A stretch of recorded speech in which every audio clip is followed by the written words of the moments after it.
Today I'm finally going to set up this 35 centimeters cube aquarium.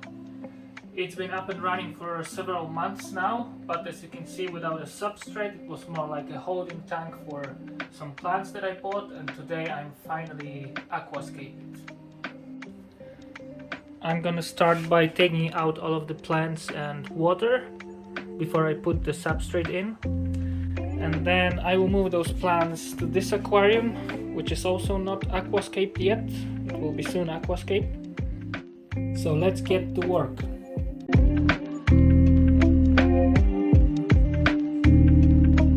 And I had some Java fern in this aquarium, Microsorium pteropus, and you can see here how it is propagating itself.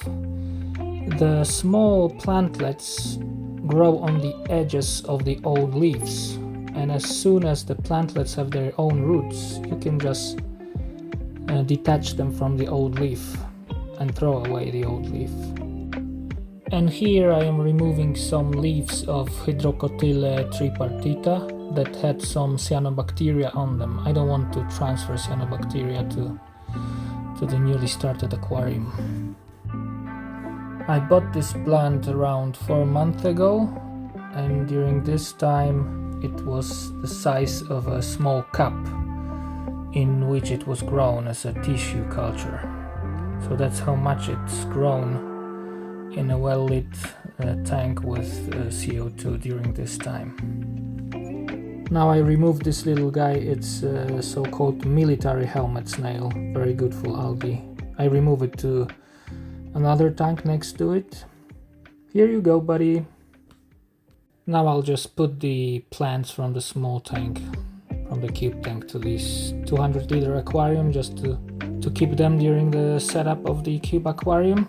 As you can see, I traditionally, when I'm setting up the aquarium, I do everything in a reverse order. Probably because I can't decide what I'm gonna keep in there until the last moment. So instead of first aquascaping the tank and then adding plants and fish, I do the opposite, because I first buy fish and plants. Now I transfer the filter and turn it on in another aquarium to make sure that the bacteria that reside in the filter are still alive when I need to use the filter again. You need to fill the filter up with water in order to turn it on. And now I use a hose to take out all the water, and I clean the tank thoroughly.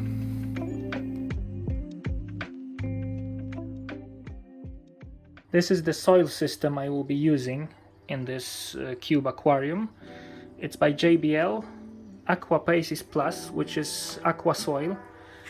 It's a fine soil, so it needs to be used under another substrate like gravel or sand. I will be using here Manado gravel that is also rich in iron.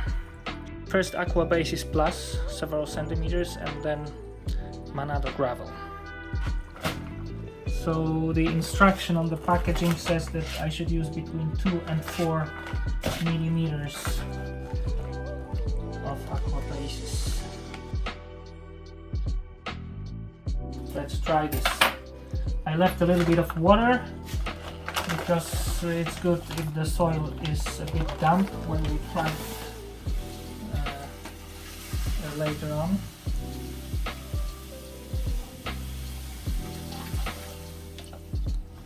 Okay, so I basically use the whole package. I think it's will be about 3 centimeters.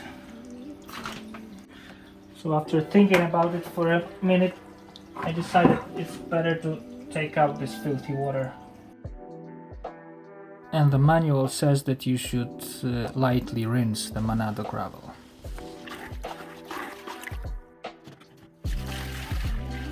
And now, time to add the gravel on top of the soil.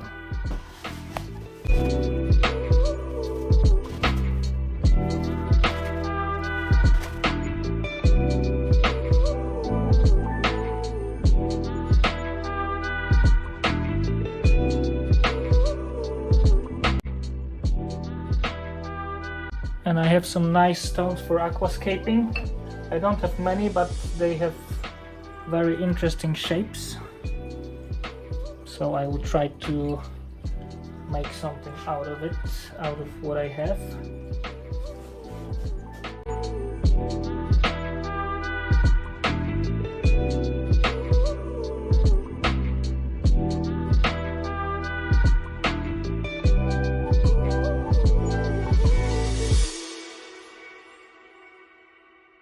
Just trying to create something with it.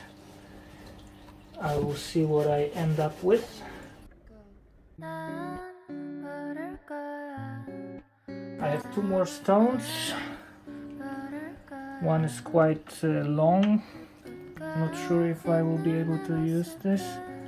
This one has some very intriguing shapes, so I would like to use this one for sure.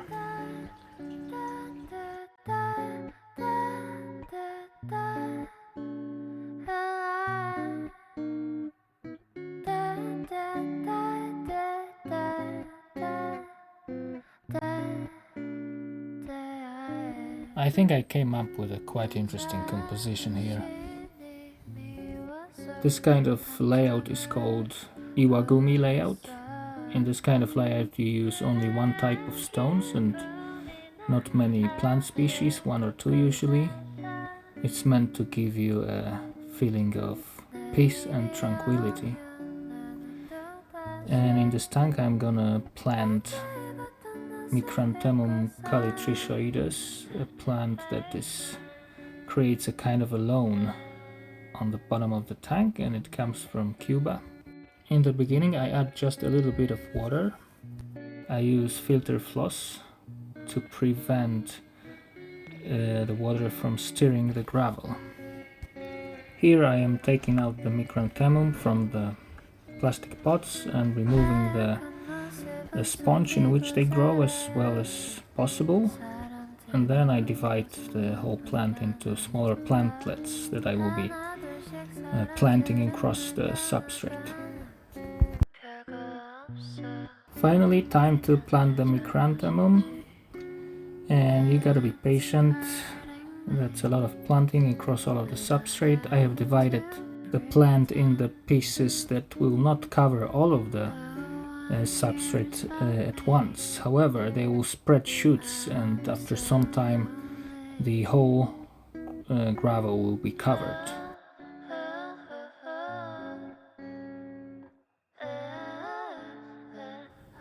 This is how the tank looks like after planting. At this stage I planted only 1 plant species, and it's time to fill up the tank with water. Again, I'm using a filter floss to avoid stirring the gravel. And now removing some remains of the plant material. And this is it. The plants are planted and the water surface is cleaned from the plant material, and now time to set up the filter. I put a sponge on the inflow of the filter to prevent the larger pieces to be drawn into the filter and clog the filter, and also in the future I want to have some shrimps, so this will help prevent shrimps from being sucked into the water inflow in the filter. And I also installed, as you can see, the CO2 diffuser, and the CO2 is already attached and bubbling.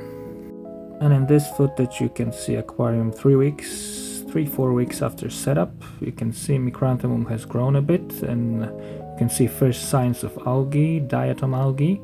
At this stage I introduced some snails to the aquarium, military helmet snail and 1 otocinclus fish. And in this footage you see aquarium around 6-7 weeks after startup. The Micranthemum has grown even more, covering almost all of the bottom. I also added some Hydrocotyle tripartita, and I have also used some floating plants, Limnobium levigatum in this case, to help with nutrient export, which is especially important in the beginning in aquariums with active soil substrate. Okay, thanks for watching. That's it for today. Make sure to like and subscribe to see future updates on this tank and my other aquariums. I especially can't wait to show you an update of this aquarium with bottom substrate overgrown with Mincranthemum. This will be a sight to see. See you later.